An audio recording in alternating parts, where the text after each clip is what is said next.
Well, good Thursday morning inspiration for today, family. And I thank you for tuning in all week because I feel like I'm sharing my heart with you this week. I started the week by saying that I had some longtime friend of over 60 years pass into the hands and arms of Jesus. Well, now it's been a few days ago. And there's so many loved ones and so forth. And my heart needed encouraging, and that's why we're doing it. We're looking at quotes of Jesus this week. I always find hearing straight from Jesus, it really helps my heart. I hope it's doing the same for yours. You ever talk with someone and they just, no matter what you say, they have doubts about the truth of the gospel? I think we all have had that experience. They'll end up saying, well, I'd love to believe, but I just don't see enough proof. And sometimes we even have doubts, if we're honest, at times. I always go back to the proofs of the Bible. But there is one event that happens that, I think is the right proof for anyone and everyone. I remember sharing a while back about my uncle. My uncle wanted to believe, or at least he was always willing to talk with me. And so one time I said, well, one of the reasons that I know that the Lord exists and that he loves me and that Jesus died for me is that he answers my prayers consistently. And his name was Joe, and Joe said, well, I just can't believe that. It's just coincidence. And then I said, well, we'll keep track. So for, I think it was a year, Diane and I kept a journal of answered prayer. And it was good and thick. We had many, many that year, and some amazing. God's provision for us that year through me going to seminary was remarkable. And it built my faith tremendously.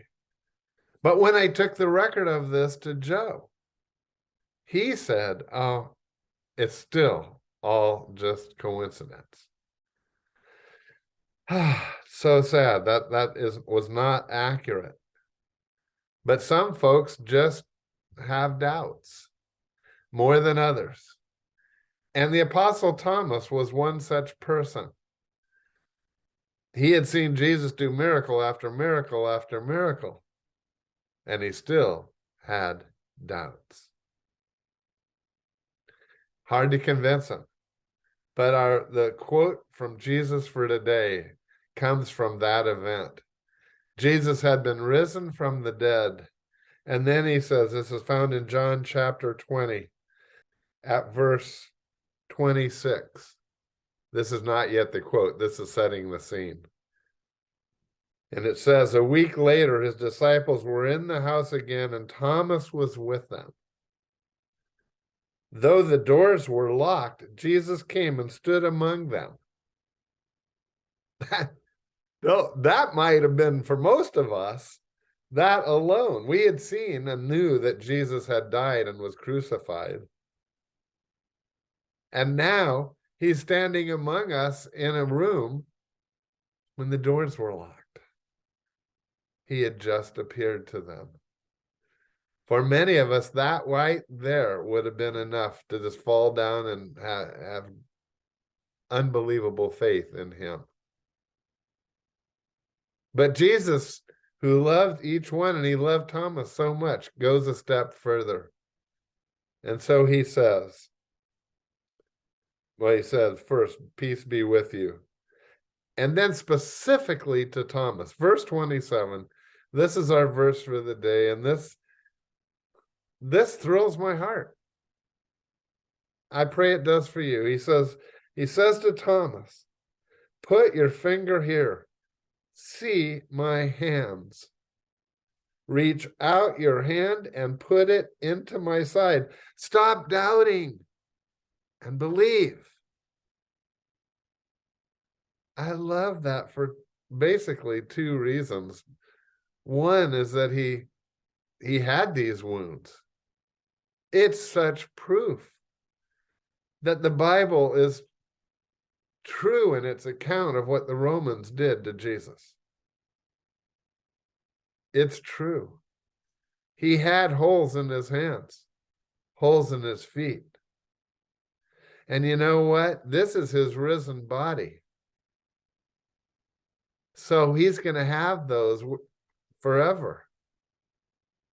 And you and I are going to behold these same holes, his hands and his feet, that Thomas did. Isn't that something? He loved us that much, and the evidence of it is going to be reminding us forever. But Thomas did see it. And that's my second reason I love it, because in Thomas's case, he needed this kind of evidence. I don't know why, but he did. And Jesus cared enough about one person to go to him. So he says, put your finger here and see my hands. Reach out your hand and put it into my side. Stop doubting and believe. And I love Thomas's response should be what my response should always be under such amazing circumstance.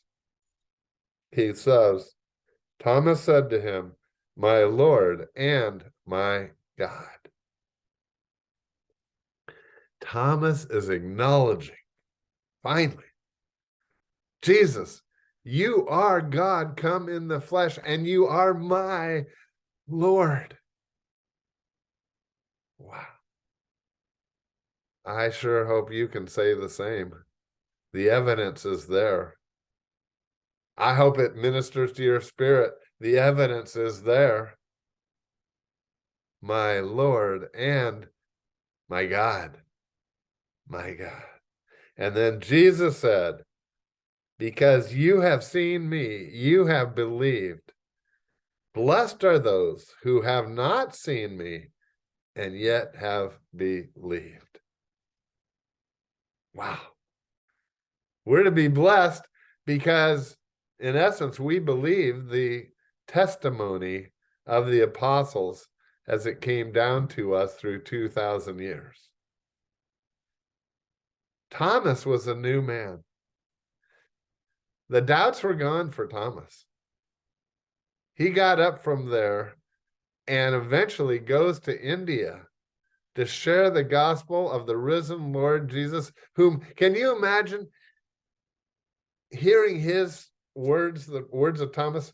Hey, guys, believe, because I not only have seen the risen Lord, he let me put my finger in his hands and my hand in his side. Those things, he was crucified, and yet he lives, and he lives today, and I have seen him. So even today, you can go around India and find churches that are named after Thomas. And because he is kind of like their patron saint, he brought the gospel to India. I'm sure he took people with him, and I'm sure it wasn't just him alone. But word spread and started with Thomas's testimony of what we just read. And we read Jesus's own words.